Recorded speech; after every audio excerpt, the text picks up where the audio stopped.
तो भाई लोग आज की वीडियो में मैं एक मूवी को एक्सप्लेन करने वाला हूँ जिस मूवी का नाम है बड़ा लैंड छोटा लैंड। और इस वीडियो में मैं इसकी पूरी स्टोरी और प्लस एंडिंग को भी एक्सप्लेन कर दूंगा। और साथ ही साथ में मैंने ये देखा इस मूवी को IMDb पे 8.5 का रेटिंग मिला है। वैसे भी IMDb रेटिंग से किसी को भी झांट भी फर्क नहीं पड़ता, लेकिन फिर भी अगर एक्सप्लेन करते वक्त अगर ये वीडियो थोड़ा सा भी लंबा हो जाए तो प्लीज मुझे माफ कर देना। पहले ही सीन में विलन हम सभी को ये समझाता है कि टेक्नोलॉजी और साइंस अगर किसी सही आदमी के हाथ में लग जाए तो वो लोगों को बहुत ही फायदा पहुंचा सकता है, लेकिन अगर किसी माधर चोद के हाथ में लग जाए तो वो सबकी गांड मार सकता है। और यहीं पे हमारे विलन की एंट्री होती है जो कि इंडियन फोर्स है, उनकी बहुत ही कीमती चीज चुरा के लेके चला जाता है और साथ ही में एक वार्निंग वीडियो भी बनाता है। और साथ ही में हमारी मीसा की एंट्री होती है जिसका किरदार निभा रही है मानसी चिल्लर, जिनका पाला मास्क मैन से होता है जो हमारे विलन है। और यहीं पे इनको ये पता चलता है कि भाई इसके पास तो हीलिंग पावर भी है, जिसको जितना भी चोट लगे उसका चोट अपने आप ही हील हो जाता है, उसको ना ही दर्द होता है ना ही कोई तकलीफ होता है। लेकिन यहाँ पे सोचने वाली बात यह है कि मानसी चिल्लर की आप जब एक्टिंग देखोगे तो भाई आपकी आंख और गांड दोनों जगह से खून निकलने लगेगा, आप भाई अंदर से ही तड़पने लगोगे। लेकिन चलिए इसको इग्नोर करते हैं और आगे स्टोरी में आगे बढ़ते हैं। और भाई जब ये वार्निंग वीडियो हमारे कर्नल के पास पहुंचता है तब वो डिसीजन लेते हैं कि हम इस चूतियों को पकड़ने के लिए 2 चूतियों को बुलाएंगे, मतलब वही हमारे बड़े मियाँ छोटे मियाँ। लेकिन किसी कारण की वजह से हमारे बड़े मियाँ छोटी मियाँ को इस मिशन से पहले ही निकाल दिया गया था, मतलब बोले तो हमारे सोल्जर वाली पोस्ट से इन दोनों को निकाल दिया गया था 7 साल पहले ही। लेकिन कर्नल इसका रीजन नहीं बताते, वो बोलते हैं कि माचुदाओ मैं आप सभी को 7 साल पहले की स्टोरी बताता हूँ और एक मिशन की जिसका ना ही कोई हाथ है ना ही पैर है। मतलब भाई इस फ्लैशबैक का क्या जरूरत था मुझे तो आज तक नहीं समझ में आया, जिसका कोई ना ही हाथ है ना पैर है। लेकिन इसी मिशन के दौरान 7 साल पीछे कहानी जाती है और ये बताया जाता है कि भाई अफगानिस्तान में कुछ लोगों को कैद करके रखा गया, तो भाई उनको जाना है, आपको छुड़ा के लाना है। फिर भाई हमारे बड़े मियाँ छोटे मियाँ पीछे कैसे रहते, फिर वो जाते हैं छुड़ाने के लिए। और जब वो छुड़ाने जाते हैं तो भाई वहीं पे हमारे ओरिजिनल बड़े मियाँ छोटे मियाँ का क्लिप भी दिखाया जाता है, जिसको लोगों ने थिएटर में बहुत ज्यादा एंजॉय किया था और उसको देख के बहुत ज्यादा पसंद भी किया था। फिर वो धीरे धीरे सारे लोगों को मारते हैं और उस अड्डे पे पहुंचते हैं, और बोले तो उस कमरे में पहुंचते हैं जहाँ पे कुछ लोगों को किडनैप करके रखा गया है। तो फिर वो उनको छुड़ाते हैं, लेकिन पता नहीं कौन मादरचोद पीछे से आता है और इन पे हमला कर देता है। फिर इन दोनों का लड़ाई होता है, लेकिन लड़ाई में ही ये जो हमारे बड़े मियाँ छोटे मियाँ है वो उसको मार देते हैं। फिर सभी को पता चल जाता है कि भाई हाँ यहाँ पे कुछ लोग का हमला हो गया, इंडियन आर्मी का हमला हो गया। जब हमारे बड़े मियाँ छोटे मियाँ दरवाजे से निकल रहे होते हैं तो उसी के बाहर 100 टेररिस्ट खड़े होते हैं, लेकिन हमारे बड़े मियाँ बोलते हैं कि तुम्हारी माँ की चूत, हम लोग तो तुम्हारे सामने से ही जाएंगे। फिर वो भाई दरवाजा खोल के तोड़ के ब्लास्ट करके उनके सामने से बिना हेलमेट बिना सूट नंगे सर एकदम चलते हुए आगे सबको धड़ाम से उड़ा देते हैं, सबको गाड़ी से लेके चले जाते हैं। फिर वो जो हमारे जो किडनैप किए हुए लोग हैं उनको जीप में बैठाते हैं। लेकिन जब हमारे बड़े मियाँ छोटे में उस बेस से निकल ही रहे होते हैं तब उन्हें माधर चोद जलालुद्दीन दिख जाता है, जिसका बहुत ही पंगा था हमारे इंडिया से, जिसका बहुत ही बड़ा मैटर था। तो भाई वो उन्हें दिख जाता है, लेकिन कर्नल बोलता है कि निकलो भोसड़ी वालों, तुम लोग वहां से निकलो नहीं तो तुम लोग वहीं पे फंस जाओगे। लेकिन भाई हमारे तो जो बड़े मियाँ छोटे में वो तो चूतियां हैं, लेकिन वो उसको मारी की जगह, क्योंकि मेकर्स को ये लगता है कि जब हम लोग ये चीज नहीं दिखाएंगे तो भाई हमारी मूवी हिट कैसे होगी। जलालुद्दीन के पास जाने के बाद वो सीधा उसको गोली मार देते हैं, पैर में हाथ में गोली मार के उसे वो अपने साथ नहीं लेके जाते हैं, वो उसको सीधा ही वहीं पे मार देते हैं। क्योंकि भाई ये पूजा एंटरटेनमेंट की फिल्म है, वो कुछ भी दिखाएं, हम लोग मार चुदा है, हम लोगों से क्या मतलब। फिर ये फ्लैशबैक का चुतियापा करने के बाद मेकर सोचते हैं कि चलो हम लोग अब करंट स्टोरी पे आते हैं और यहाँ पे ऑडियंस का गांड मारते हैं। तो फिर भाई बड़े मियाँ छोटे मियाँ को साथ लाने की जिम्मेदारी उठाती है हमारे मानसी चिल्लर, जिनका नाम मीसा होता है, और मैं बार बार इसको मानसी चिल्लर बुला दे रहा हूँ तो उसके लिए सॉरी। फिर जब मीसा हमारे छोटे मियाँ को लेने जाती है तब वहाँ पे पता चलता है कि भाई छोटे मियाँ तो लोगों को बिल्ली बचाने का काम कर रहे हैं। भाई जब मेकर्स ने इस कहानी को लिखा तो सोचा भाई क्या हम मस्त कहानी बना रहे हैं, मतलब जब ऑडियंस इस कहानी को दिखेगी तो भाई उनका लंड खड़ा हो जाएगा। लेकिन भाई अंदर ही अंदर भाई ऑडियंस को ये सीन देख के अंदर ही अंदर बहुत ही ज्यादा गुस्सा भी आ रहा है। फिर मीसा जो है छोटे मियाँ को कैसे भी कन्विंस कर लेती है, और भाई यहाँ पे आप जब इनकी एक्टिंग देखोगे ना तो भाई आपके जगह खुशी के आंसू निकलेंगे आपकी आंखों से। भाई आप इनकी तारीफ करने पे मजबूर हो जाओगे, आप सोचोगे भाई मतलब मैंने क्या परफॉर्मेंस देख लिया। फिर उसके बाद फिर मीसा और छोटी मियाँ जाते हैं बड़ी मियाँ को लाने के लिए, लेकिन भाई बड़े मियाँ को तो लंड बहुत बड़ा होता है, मतलब कि उनका ईगो बहुत ही बड़ा है, ऐसा फिल्म में दिखाया गया है। तो भाई अपने एटीट्यूड के चक्कर में वो नहीं जाते हैं। लेकिन इसी सब भसड़ में जो हमारा विलन होता है वो आके कर्नल की गांड मार लेता है और भाई उसको गोली मार के अपने कब्जे में कर लेता है। फिर भाई हमारे टाइगर श्रॉफ और जो हमारी मीसा, मतलब कि भाई मैं बार बार नाम भूल जा रहा हूँ जो उनका ओरिजिनल नाम है, लेकिन जो भी बुला दे रहा हूँ तुम लोग समझ जाओ ना, बार बार मैं तुम लोग को नहीं समझा सकता क्योंकि मेरे दिमाग का खुद भोसड़ा हो गया इस मूवी को 3-4 बार देखते देखते। लेकिन इनको कहीं से तो पता चलता है कि भाई जो कीमती जो विलन ने चुराई थी उसको कहाँ पे रखा गया है। तो फिर ये जाते हैं और डॉक्टर परमिंदर बाबा से मिलते हैं। मतलब ये नाम तो लड़कों का है लेकिन इसमें एक लड़की है जो कि आपका इतना गाड़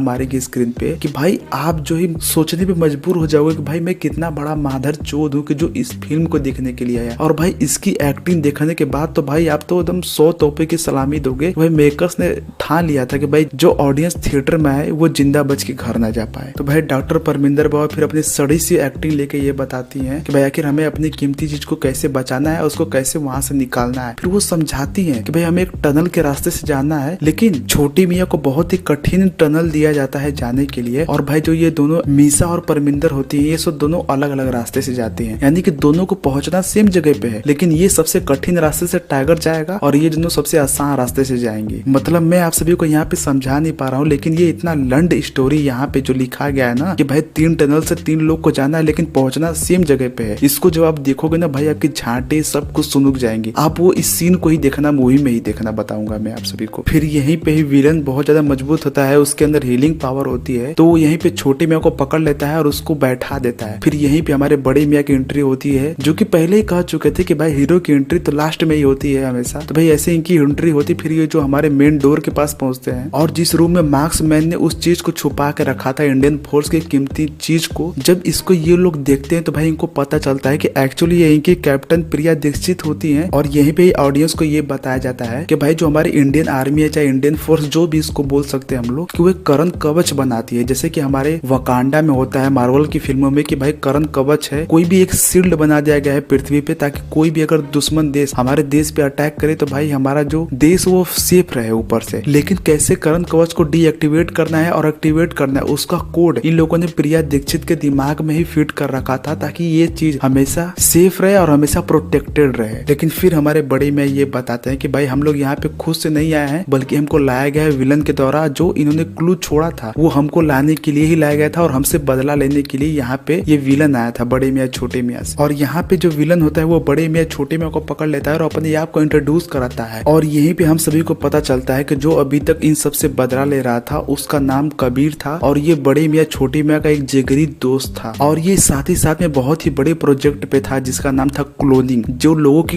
क्लोन करता हो और उसका डुप्लीकेट बनाता हो। और यहीं पे विलन जो इंट्रोड्यूस करता है, मतलब हमारा कबीर इंट्रोड्यूस करता है कि भाई उसने बड़े मियाँ छोटे मियाँ का हुबहू एक क्लोनिंग बना रखा है और उस क्लोन का नाम दिया है बड़ा माधरचोद छोटा माधरचोद। फिर कबीर हमारे बड़े मियाँ छोटी मियाँ को एक जगह लकड़ी पे बांध देता है। फिर वो देखता है कि वहाँ पे एक मीसा नाम की सोल्जर होती है, लेकिन इसको इस बैक स्टोरी के बारे में कुछ भी नहीं पता होता है। फिर यहीं पे जो हमारा कबीर होता है वो अपनी दर्द भरी बैक स्टोरी बताता है। कबीर अपना बैक स्टोरी सुनाता है, तब वो जो है अपने एक सोल्जर एक्स को मिशन को बताता है, जैसे कि वो एक प्रोजेक्ट बना रहा होता है क्लोनिंग नाम से, जिसमें वो ये बता रहा होता है कि जितने भी सोल्जर हमारे शहीद हो जाते हैं तो भाई वो अब से शहीद नहीं होंगे, क्योंकि जो हमारे बेस्ट सोल्जर है बड़े मियाँ छोटे मियाँ, हम इनका इतना क्लोनिंग बना देंगे, इतना डुप्लीकेट बना देंगे ताकि जो ये लोग दूसरे देश से लड़े और हमारे जो ओरिजिनल जवान है वो कभी भी शहीद ना हो। और यहाँ पे कबीर ये भी बताता है कि भाई हम लोग इतना क्लोन बना देंगे, कम से कम बड़े मियाँ छोटे मियाँ का 1000 क्लोन बना देंगे। लेकिन इस बात को कर्नल जब सुनता है तो भाई उसका गांड फट जाता है। लेकिन अभी आप लोग ये सोच रहे होंगे कि भाई कोई भी देश इस चीज को माना क्यों करेगा, कि भाई ये बहुत ही बढ़िया एडवांस फीचर है। भाई अगर ऐसा टेक्नोलॉजी किसी भी देश के पास आ जाए तो भाई वो तो सबसे पावरफुल हो जाएगा, चाहे इंडिया रसिया किसी के भी पास आ जाए। तो भाई मैं आप सभी से यही कहना चाहता हूँ कि भाई ये पूजा एंटरटेनमेंट की फिल्म है। भाई पूजा एंटरटेनमेंट सीधे बोलता है कि स्टोरी की माँ की चूत, हम जो दिखाएंगे वो आप सभी को दिखना पड़ेगा। और यहीं पे जो हमारा कर्नल होता है वो इस सोल्जर एक्स प्रोजेक्ट को ठुकरा देता है, जो कि कबीर की 15 साल की मेहनत होती है, उसने अपना खून पसीना लगा के इस चीज को बनाया होता है। और यहीं पे कबीर जो है कर्नल को वार्निंग भी देता है, लेकिन जो हमारे बड़े मियाँ छोटे मियाँ होते हैं वो जो है उसको मारते हैं और उसका जो है मुंह पकड़ के टेबल पे रगड़ देते हैं। यानी कि बताइए जो सबसे इसका अच्छा दोस्त है वो इसको ऐसे करते हैं। भाई अगर मेरा भी कोई दोस्त होगा तो मैं उसे समझाने की कोशिश करूंगा, लेकिन भाई ये तो पूजा एंटरटेनमेंट की फिल्म है, यहाँ पे कुछ भी हो सकता है। फिर जो हमारा कबीर होता है वो डिसीजन लेता है कि जो हमारे ये सोल्जर एक्स प्रोजेक्ट है ये मैं विदेशों में बेच दूंगा। फिर हमारे बड़े मियाँ छोटे मियाँ आते हैं, हीरो की तरह आते हैं, फिर अपने सबसे पक्के मित्र, सबसे बढ़िया दोस्त को, सबसे जिगरी यार को तुरंत गोली मार के वहाँ पे मार डालते हैं। इसका मतलब भाई पूजा एंटरटेनमेंट के हिसाब से कोई अपने जिगरी यार को बिल्कुल भी नहीं समझाता है, ना ही उसको कभी भी सही रास्ता दिखाने की कोशिश करता है, वो उसको सीधा गोली मार देता है। भाई यहाँ पे मेकर्स ये भी तो कर सकते थे कि भाई उसको पैर में गोली मार दो, हाथ में गोली मार दो और उसको जेल में बंद करवा दो ताकि वो जो आगे चल के कुछ ना करे। लेकिन भाई हमारे बड़ी मियाँ छोटी मियाँ को तो मेकर्स को सनकी दिखाना है, चूतिया दिखाना है, तो भाई वो दिखाएंगे। आपका काम है मूवी देखना, मूवी देखो मजे लो। लेकिन यहाँ पे बड़ी मैच छोटी मैच ने रूल को तोड़ के कबीर को मारा था, तो इसीलिए उसको सस्पेंड कर दिया गया। यही मूवी के शुरू में ही बताया गया था कि भाई आखिर क्यों इनको सस्पेंड किया गया था, यही कारण था कि इसको सस्पेंड किया गया था। लेकिन फिर बाद में हम सभी को ये पता चलता है जब कबीर बताता है कि जो आखिर में मरा था वो उसका क्लोन था। फिर भाई ये रहस्य सुन के बड़ी मैच छोटी मैच के पूरी गांड फट जाती है। फिर उसके बाद ये जो कबीर इंट्रोड्यूस कराता है हमारे कर्नल को, क्योंकि वो कर्नल को मार दिया होता है और कर्नल का भी एक क्लोन बना के उनके सामने उनको दिखाता है कि भाई अब वो जो इंडियन फोर्स और इंडियन आर्मी पे पूरा कब्जा कर लेगा। फिर भाई बड़े में छोटी में को जिस जगह पे बांध के रखा गया था उनको वहीं पे जला के छोड़ दिया जाता है। फिर वहां से कबीर चला जाता है इंडिया और वहां पे जो है करण कवच को डीएक्टिवेट करने की कोशिश करता है। फिर यहीं से किसी तरीके से हमारे जो है बड़े में छोटे में भी बच के निकल जाते हैं। फिर वो भी इंडिया चले जाते हैं कबीर को रोकने के लिए ताकि वो गलत काम ना कर पाए, और साथ ही साथ वो कर्नल की बॉडी भी लेके जाते हैं और उनको जो है श्रद्धांजलि देते हैं। फिर कबीर प्रिया दीक्षित को एक लैब में लेके जाता है जहाँ पे वो करण कवच को डीएक्टिवेट करने की कोशिश करता है, लेकिन वहीं पे हमारे जो बड़ी में छोटे में भी पहुंच जाते हैं। फिर उनको रोकने के लिए छोटा मादरचोद और बड़ा मादरचोद भी आ जाते हैं। लेकिन जो ये छोटे मादरचोद और बड़े मादरचोद होते हैं भाई इनके अंदर पावर बहुत ही होती है, क्योंकि जो भी वो स्किल जानते हैं, लड़ाई जानते हैं, वो उनको पहले से ही पता होता है, क्योंकि आखिर वो बड़े में छोटे में आके ही क्लोनिंग होते हैं, तो उनको भाई सब कुछ पता होता है अपने ओरिजिनल कॉपी के बारे में। फिर लाख कोशिश के बाद भी जो हमारे बड़ी में छोटी मियाँ छोटे मादरचोद और बड़े मादरचोद को नहीं मार पाते हैं, तो फिर वो डिसीजन लेते हैं कि मेरे क्लोन से आप लड़ो और आपके क्लोन से मैं लड़ता हूँ, तभी जो यहाँ पे वो लड़ाई जीत जाते हैं। फिर हमारे बड़ी में छोटी में कबीर को रोकने के लिए जाते हैं, लेकिन कबीर ने भी ऐसा टेक्नोलॉजी बना लिया होता है कि जो कि इंसान के अंदर भी पावर डाल दे, तो उसने भी कुछ अपने आप को करंट जैसा लगाया और कुछ पावर अपने अंदर भी डाल लिया। अब भाई ये कैसे डाला ये तो मुझे नहीं पता, क्योंकि भाई ये तो पूजा एंटरटेनमेंट की फिल्म है ना, ये किसी के अंदर पावर डाल दे, किसी के अंदर कुछ डाल दे, आपको दिखने से मतलब है ना, आप देखो। फिर बड़ी में छोटी में कितनी भी कोशिश करते हैं कबीर को मारने का, लेकिन वो उसको मार नहीं पाते हैं। लेकिन तभी उनको पता चलता है कि भाई जिस बिजली से इसको ताकत मिलता है आखिर में यही इसका कमजोरी भी है। आखिर में बोलूं तो भाई इनको ये गलत फहमी है, लेकिन फिर भी किसी तरीके से वो कबीर को कुछ देर के लिए शांत कर देते हैं, एक तरीके से बोले तो बेहोश कर देते हैं। लेकिन बड़ी में छोटी मियाँ को ये लगता है कि उन्होंने उनको मार दिया और यहीं पे बस कुछ ही टाइम बचा होता है करण कवच के डीएक्टिवेट होने पे। अगर ये हो जाता फिर यहीं पे करण कवच डीएक्टिवेट हो जाता और जो हमारे दुश्मन देश है फिर वो इंडिया पे मिसाइल छोड़ देते और भाई इंडिया पूरी तरीके से तबाह हो जाता। भाई ये पूजा एंटरटेनमेंट की फिल्म है, बिना वजह बिना किसी तरीके से भाई जो दुश्मन देश है वो अटैक करते रहते हैं, तो ऐसे अटैक यहाँ पे भी होने वाला होता है, जो कि हमारे जो बड़ी में छोटी मियाँ इस चीज को बचाने ही वाले होते हैं कि बहुत ही कम टाइम बचा होता है और उनको शायद पासवर्ड नहीं पता होता है, क्योंकि जो हमारा कबीर होता है वो पासवर्ड बदल दिया होता है। और लेकिन यहीं पे प्रिया दीक्षित ये बताती है कि भाई उस जो पासवर्ड है उस पासवर्ड का नाम है एकलव्य, क्योंकि जो कबीर ने पहला क्लोन बनाया था वो उसके दिल के बहुत ही करीब था और उस क्लोन का जो नाम रखा था कबीर ने उसका नाम था एकलव्य। छोटे में जब एकलव्य नाम को बड़े में छोटे में एंटर करते हैं तो फाइनली पासवर्ड चेंज होता है और फिर ये जो करण कवच है वो हमेशा के लिए एक्टिवेट हो जाता है। फिर उस लैब में आग भी लग जाता है, फिर वहीं से हमारे बड़े में छोटे में बाहर भी निकल जाते हैं और वो पूरा लैब जो है तहस नहस हो जाता है एक तरीके से बोले तो, और उसी के अंदर कबीर भी होता है। लेकिन मूवी के लास्ट में ये बताया जाता है कि कबीर अभी जिंदा है, वो कुछ देर के लिए बेहोश हुआ था। लेकिन अब मुझे ये नहीं समझ में आ रहा है, मुझे क्या लोगों को भी समझ में ये नहीं आ रहा होगा कि जब भाई पूरा लैब बर्बाद हो गया तब इसके अंदर कबीर कैसे जिंदा था। तो भाई मैं तुम सबको ये समझाना चाहता हूँ कि भाई ये पूजा एंटरटेनमेंट की फिल्म है, स्टोरी की माँ की चूत, वो जो मन वो दिखाए, तुमसे क्या लेने देना। फिर फाइनली हमारे बड़ी में छोटी में देश को बचा लेते हैं, लेकिन अपने करियर को नहीं बचा पाते हैं। तो भाई जिस तरीके से ये मूवी है हम सभी को ये देख के लगता है कि भाई इसमें बहुत सारी चीजें ऐसी हैं कि भाई उन सब चीजों को भाई इस मूवी से हटाया जा सकता था, और भाई जो केमिस्ट्री बड़ी में छोटी में है वो कुछ तरीके से बहुत ही अच्छी भी लगती है, लेकिन भाई उसको और अच्छा भी किया जा सकता था। तो भाई ये था पूरा रिकैप इस मूवी का। अगर ऐसा ही रिकैप आप जिस मूवी का चाहते हो भाई मुझे बस कमेंट कर देना, और भाई साथ ही साथ चैनल सब्सक्राइब भी कर देना, क्योंकि इस वीडियो को भी बनाने में बहुत ज्यादा मेहनत लगा और ये मेरा पहला रिकैप था, तो अगर कुछ गलती हो गया हो तो माफ कर देना।